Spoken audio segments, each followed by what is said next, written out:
Hi friends, welcome back to Tulasi's Kitchen Vlog. இன்னைக்கு நம்ம பார்க்க போற ரெசிபி ஒரு 1 pot ரைஸ் ரெசிபி.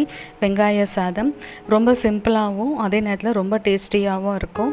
இது எப்படி செய்யலாம்ங்கறத வாங்க வீடியோக்குள்ள போகலாம்.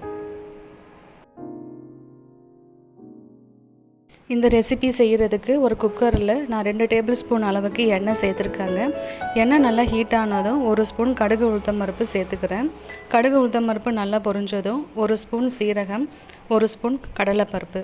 இப்போ லோ ஃப்ளேமில் வச்சுட்டு கடலைப்பருப்போடைய கலர் வந்துட்டு லைட்டாக சேஞ்ச் ஆகிற அளவுக்கு வறுத்தா போதும்.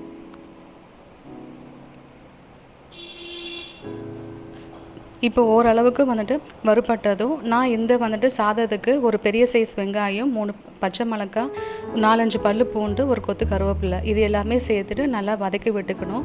இப்போ அடுப்பை வந்துட்டு மீடியம் ஃப்ளேமில் வச்சுட்டு வெங்காயம் வந்துட்டு லைட் பிங்கிஷாக வர அளவுக்கு நம்ம வந்து வதக்கி விட்டுக்கலாம்.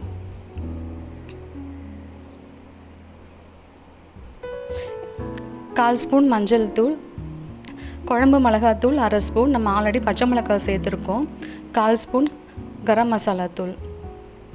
இப்போ அடுப்பை வந்துட்டு கம்ப்ளீட்டாக லோ ஃப்ளேமில் வச்சுட்டு இந்த மசாலாலாம் கருகிடாமல் நம்ம வந்துட்டு ஒரு வாட்டி நல்லா வதக்கி விட்டுக்கலாம்.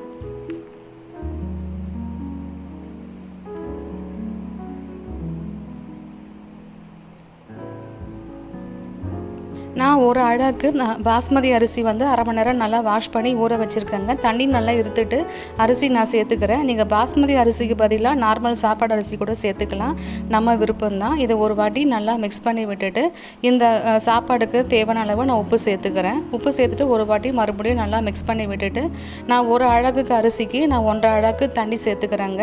இப்போ நீங்கள் நார்மல் சாப்பாடு அரிசியாக இருந்தால் 2 அழகு நீங்கள் வந்து சேர்த்துக்கலாம். தண்ணி நல்லா கொதி வந்ததுக்கப்புறம் நம்ம விசில் போட்டு 2 விசில் வந்ததுக்கப்புறம் நம்ம அடுப்பை ஆஃப் பண்ணிக்கலாம். அவ்வளோதான், சூப்பரான ரொம்ப ஈஸியான வெங்காய சாதம் ரெடி ஆகிடுச்சு. இதுக்கு வந்து ஒரு அப்பளம் வச்சு நம்ம வந்துட்டு பசங்க கொடுத்து அனுப்பலாம். டெய்லி நம்ம என்ன செய்கிறது அந்த டென்ஷனாகவே இருக்கும். காய்கறி இல்லாத நேரத்தில் நம்ம வீட்டில் இருக்கிற பொருளை வச்சே நம்ம ஈஸியாக வந்து செஞ்சிடலாம். கண்டிப்பாக ட்ரை பண்ணி பாருங்கள். ஓகே ஃப்ரெண்ட்ஸ், இந்த வீடியோ உங்களுக்கு பிடிச்சிருந்ததுன்னா கண்டிப்பாக லைக் பண்ணுங்கள், கமெண்ட் பண்ணுங்கள், மறக்காமல் நம்ம சேனலை சப்ஸ்கிரைப் பண்ணுங்கள். அடுத்த ஒரு இன்ட்ரெஸ்டிங் வீடியோவில் நான் உங்களை மீட் பண்ணுறேன். அது வரைக்கும் பாய்.